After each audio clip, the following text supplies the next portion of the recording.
Wiley and the Hairy Man by Judy Sierra, illustrated by Brian Picnicki. A boy named Wiley lived with his mama in a cabin down by the edge of the swamp. One night, Wiley's daddy fell off a ferry boat, and no one could find hide nor hair of him anywhere. Folks whispered that the hairy man must have carried him off. When they heard someone laughing way back in the trees, "That's the hairy man for sure," the folks agreed, and they stopped looking for Wiley's daddy. "You be careful, Wiley," said Wiley's mama. "The hairy man got your daddy, and he'll get you too if you don't watch out." "Don't worry, Mama," Wiley said.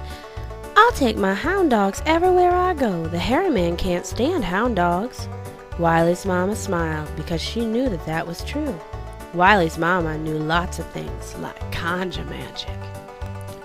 One day, Wiley went out to gather kindling wood for the fire, and he left his hound dogs tied up on the porch.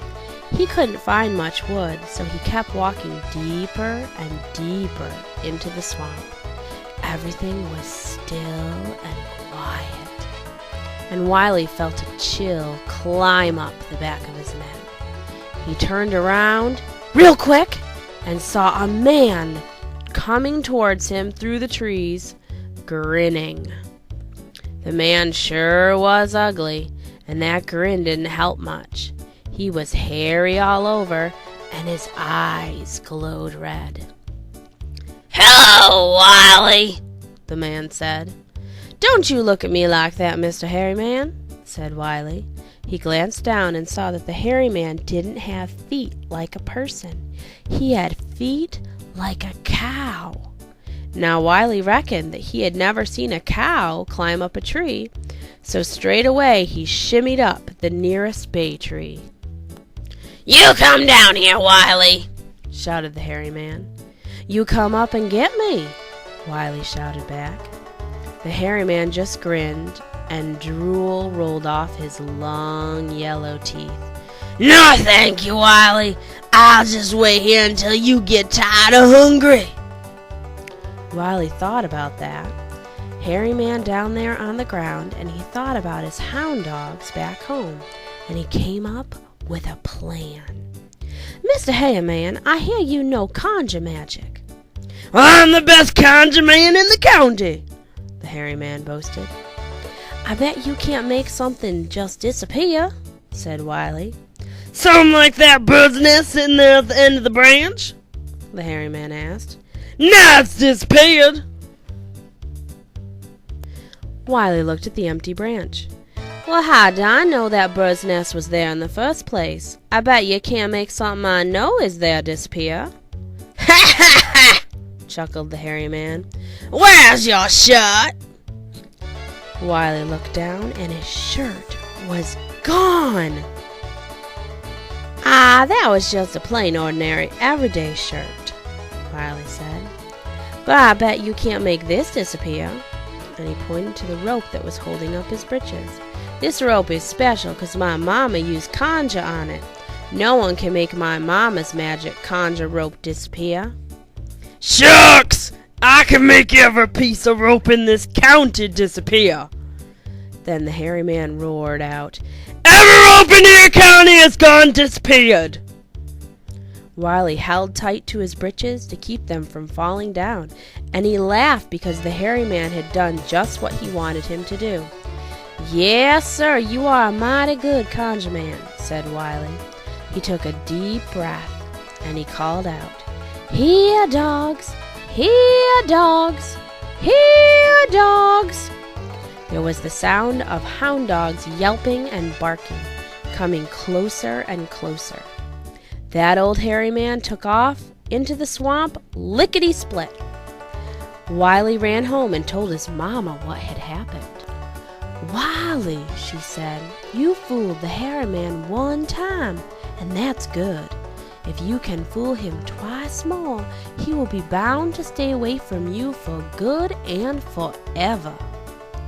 "I hope I never see that hairy man again with his ugly hair and his slobbering grin." "Tell me, Wiley, was he carrying a sack?"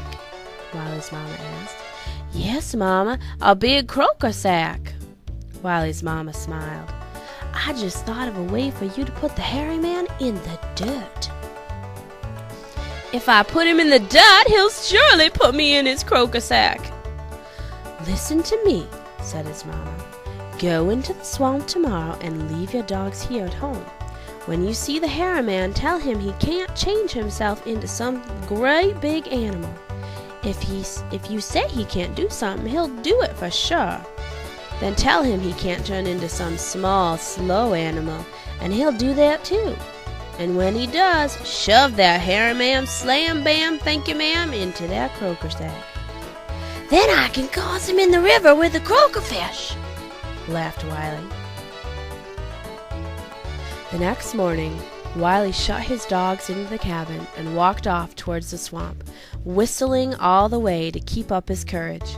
He hadn't gone far when he got that same creepy feeling on the back of his neck.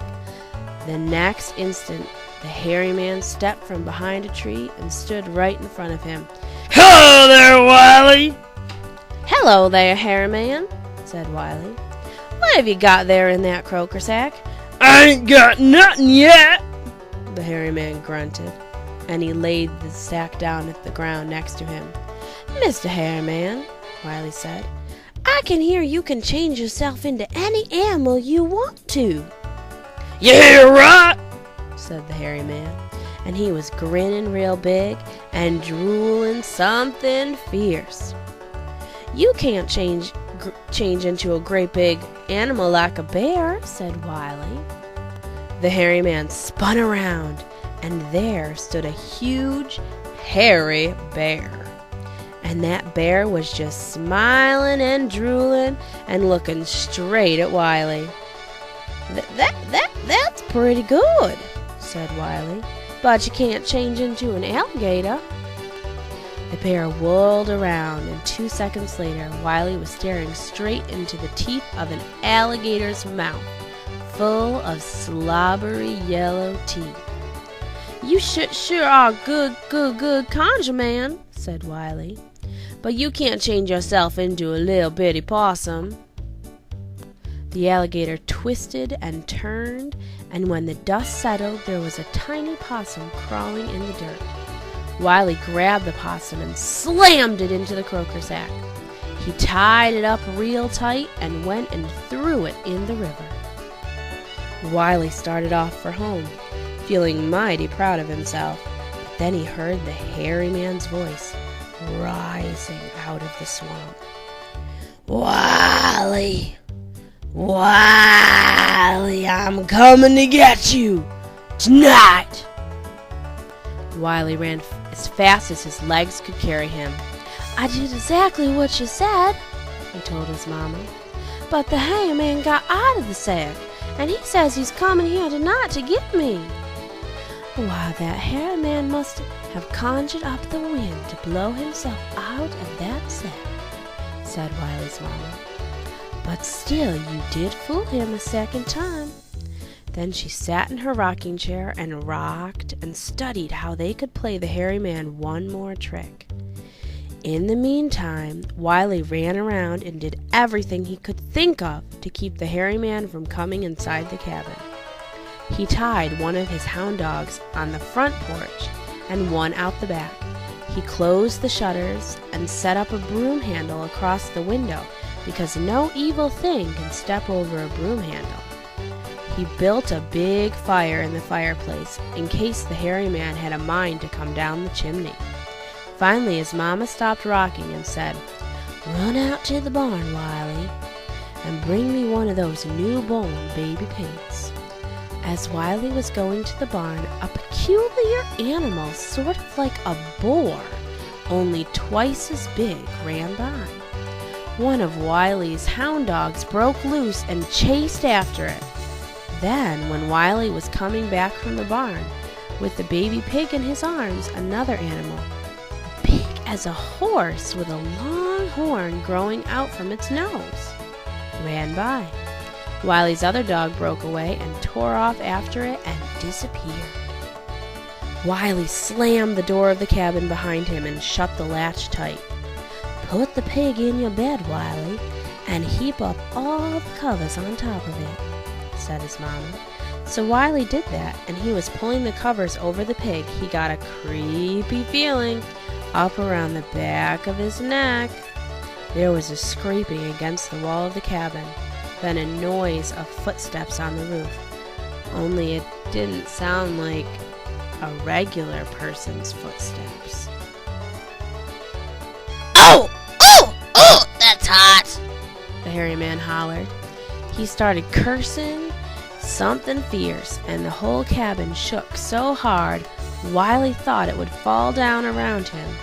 Soon there was a knock on the door. "Quick, scoot up to the loft where he can't see you," Wiley's mama whispered, and then he was out of sight. She opened the door. "Mama!" the hairy man hollered out. "I done come get your youngin'." "Well, you can't have him," said Wiley's mama. "Then I'll bite you and I'll poison you," he shouted. "I'll bite you and I'll poison you right back." "Come here, I'll set your house on fire with lightning." "I've got plenty of sweet milk to put out the fire," said Wiley's mama. "Come over, I'll dry up your spring, make your cow go dry, and send 1,000,000 boll weevils out of the ground to eat up your cotton." "Hey man, you wouldn't do all that, would you? That's mighty mean." "I'm a mighty mean man." "If I give you my baby, will you go on away from here and leave everything else alone and never come back?" Wiley's mama asked. "I swear that's what I'd do if you give me your baby." She opened the door wide and let the hairy man into the cabin. "He's over there on the bed," she said. The hairy man crossed over the bed and snatched off the covers. "Hey!" he hollered. "There ain't nothing here but a little baby pig." "Did I say what kind of baby I was giving you?" asked Wiley's mama. "That pig sure is a baby, and he belongs to me before I gave him to you." The hairy man yelled, gnashed his teeth, stomped all over the cabin. He grabbed that baby pig and stormed out the door into the swamp, knocking down trees as he ran. Wiley came down from the loft and looked at the cabin door. It seemed as if a tornado had just passed by. He called and called till his hound dogs were home safe. Then he went inside and grabbed his mama. They sashayed and spun around the cabin and whooped and hollered. "We did it, Mama," said Wiley. "We fooled him 3 times." As long as they lived, and that was a long, long time, the hairy man never did bother Wiley or his mama ever again. And they lived happily ever after. The end.